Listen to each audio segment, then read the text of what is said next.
Straight ahead on WBKB News at 11, an early morning fire erupted at a popular Hubbard Lake landmark. Plus, Figurehead hosted a fundraiser to support our local animals. And Dinosaur Gardens celebrates their 80th anniversary. We'll have those stories plus your local weather and sports. The news that affects you starts now.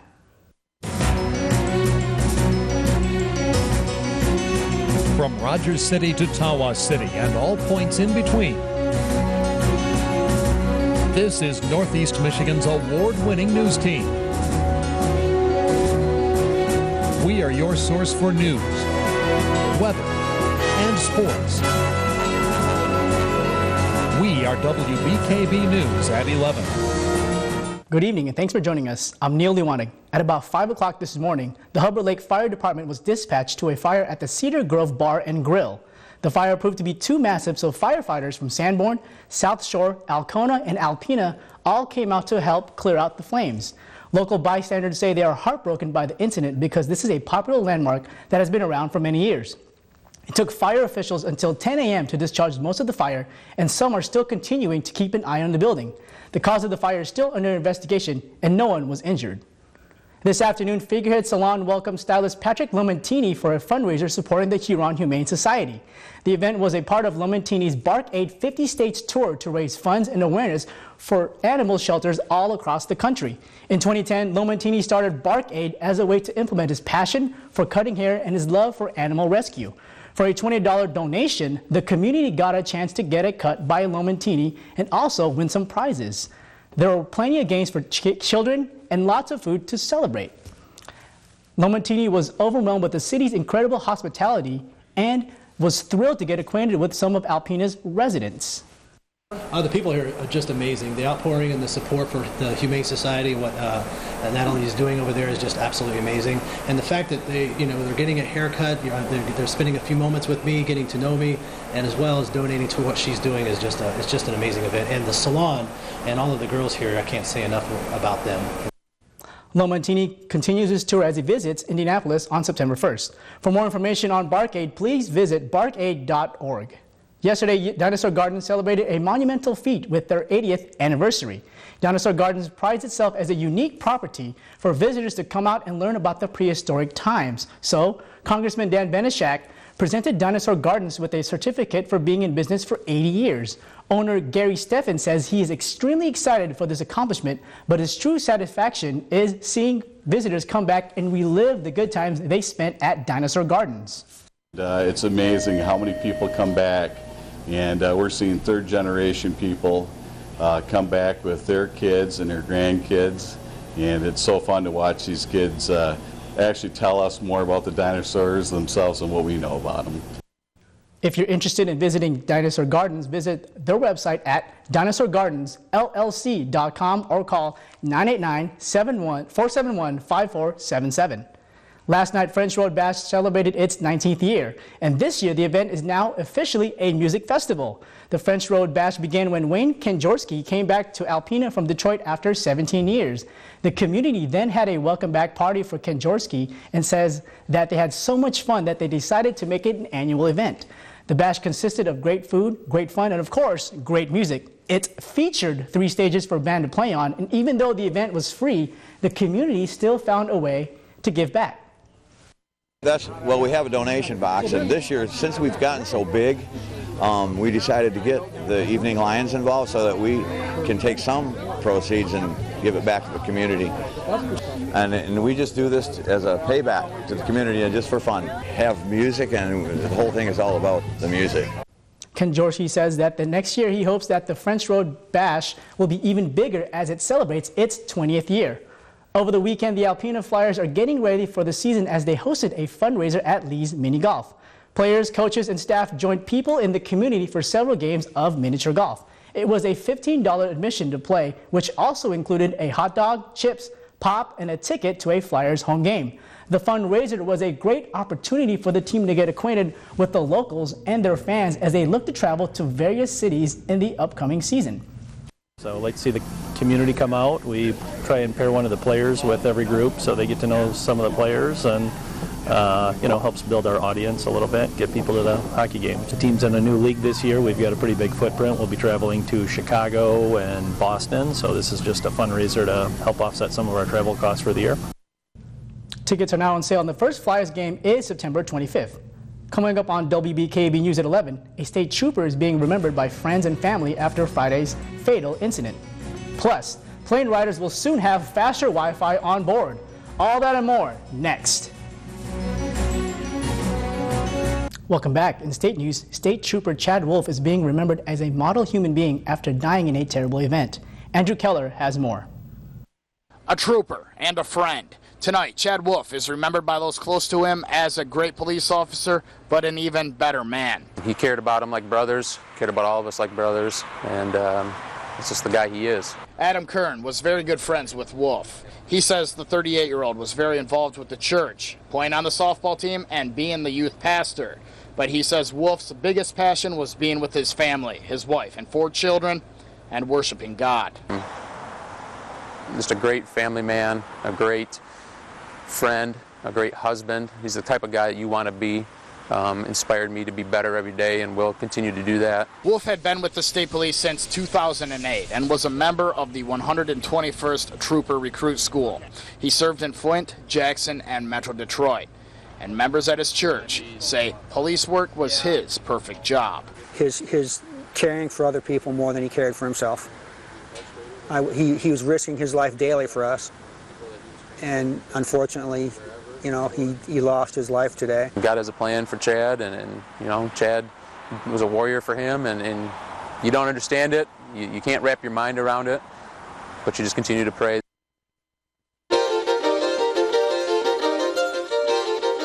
In your Money Watch, good news for in-flight passengers using Wi-Fi. The FAA has given GoGo the approval for technology that will increase current Wi-Fi speeds on flights by more than 20 times. That's better than most consumer broadband speeds now on the ground. The faster service could launch as early as this year. Arby's has become the latest franchise to jump on the snack bandwagon. The chain just launched a lineup of sliders, mini versions of its regular sandwiches for less than $2 a piece. Other fast food chains are also catering to people looking for mini treats or who are counting their calories. Taco Bell is promoting its Daredevil Loaded Grillers mini burritos, and Sonic is also about to bring back its mini menu offerings.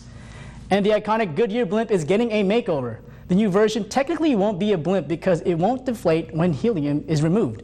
New features of the fleet include a larger airship and faster speeds. But Goodyear says not to worry, the new version will be just as recognizable as the current one. If you're heading to the pump, GasBuddy.com and AAA of Michigan helped us find the highest and lowest gas prices locally and across the state.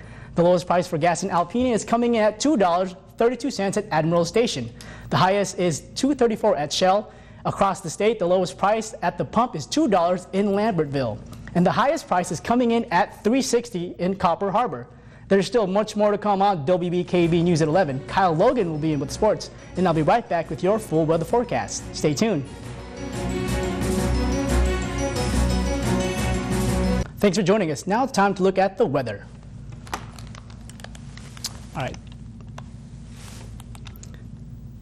It'll come out soon. There you go. All right. Today's high was at 80 degrees and the low was at 51. Normal was 75 and your low was 51. Record was of 96 was back in 1925. And the record low was 29 degrees in 1934. Sunrise was at 6:53 a.m., sunset at 8:16 p.m. Looking at your current conditions now, it's 61 degrees with the humidity of 89%. And here is the map of Michigan. Alpena looks to be clear so far. The little clouds coming in from downstate, but it looks to be okay. Tonight, it's partly cloudy with 61 degrees, southwest winds 5 to 10 miles per hour. And tomorrow, mostly sunny with a little bit of fog, 81 degrees with a west wind of 5 miles per hour. Tomorrow night, mostly clear though, 63 degrees with 5 miles per hour, southwest wind. And here comes your extended forecast. Look at that. As the legendary Beatle George Harrison would say, "Here comes the sun, doo-dum doo-dum." So Tuesday, Wednesday, Thursday, and Friday, beautiful sunshine. Tuesday with the 88 degrees and your low is 65. Wednesday, 85 degrees, 62 is your low. Thursday, 83 degrees, 61 is your low. Friday, mid-80s at 84, 60 degrees is your low. And Saturday, 82 is your high and 61 is your low. Now it's time for today's photo of the day. Today's photo was sent in by Mike Dodge of Ossinik. Well, this is a photo Mike took of a great blue heron on his favorite branch in Squaw Bay. Now check him out. He's relaxing on that branch peacefully. Thanks, Mike, for sending us this photo. If you have a photo you would like to send us, email it along with a short description to news@wbkb11.com.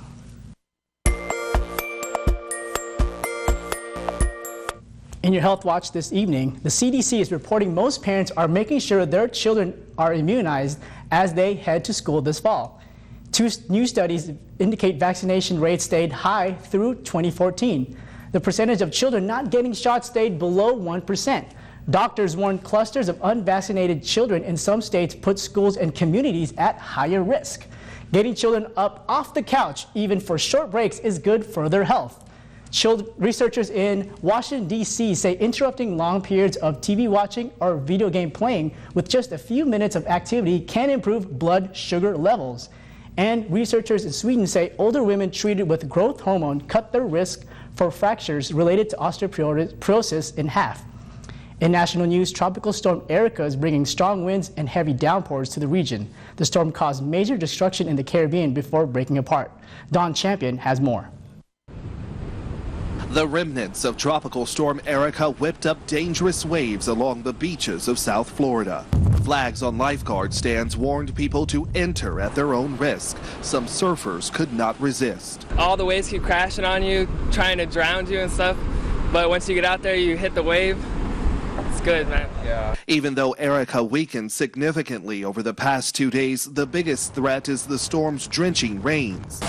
Parts of Miami saw 4 inches of rain last night alone. Tourists have been out between downpours making the most of their trips. We were hoping that we would be able to take advantage of the beach, and we did get to do it for maybe a day and a half. Because of the potential for 4 or more inches of rain, much of South Florida is under a flood watch until Monday morning.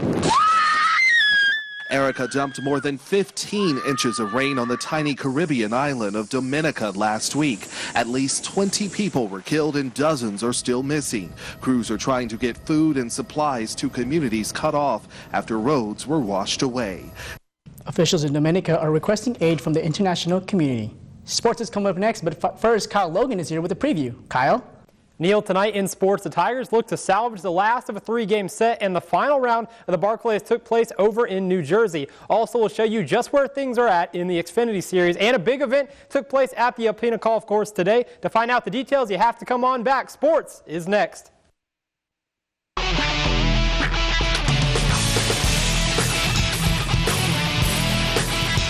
For many, securing $1 million is a dream, and it's that dream that the Alpena Golf Course is looking to make happen. Sunday, the course hosted their annual $1 million shootout. 9 men and 1 woman looked to secure 7 figures by sinking a hole-in-one. Onlookers consisting of friends and family were filled with excitement, hoping to see their loved ones sink that amazing shot. Unfortunately, no one was able to find that lucky roll, but that doesn't mean we weren't treated to some great shots. The best on the day went to Ken Pokorzinski, a beautiful shot here, landing just to the right of the hole. That shot, the culmination of months of hard work. For the players, it's an honor to compete, and they know the event also serves a great cause. Lucky I was able to have one of the closest shots during the year. To be able to get in the finals is always a challenge over the year. It's an event that goes all summer long. It does raise money for charity, so that's very nice. So just being into the finals is always exciting.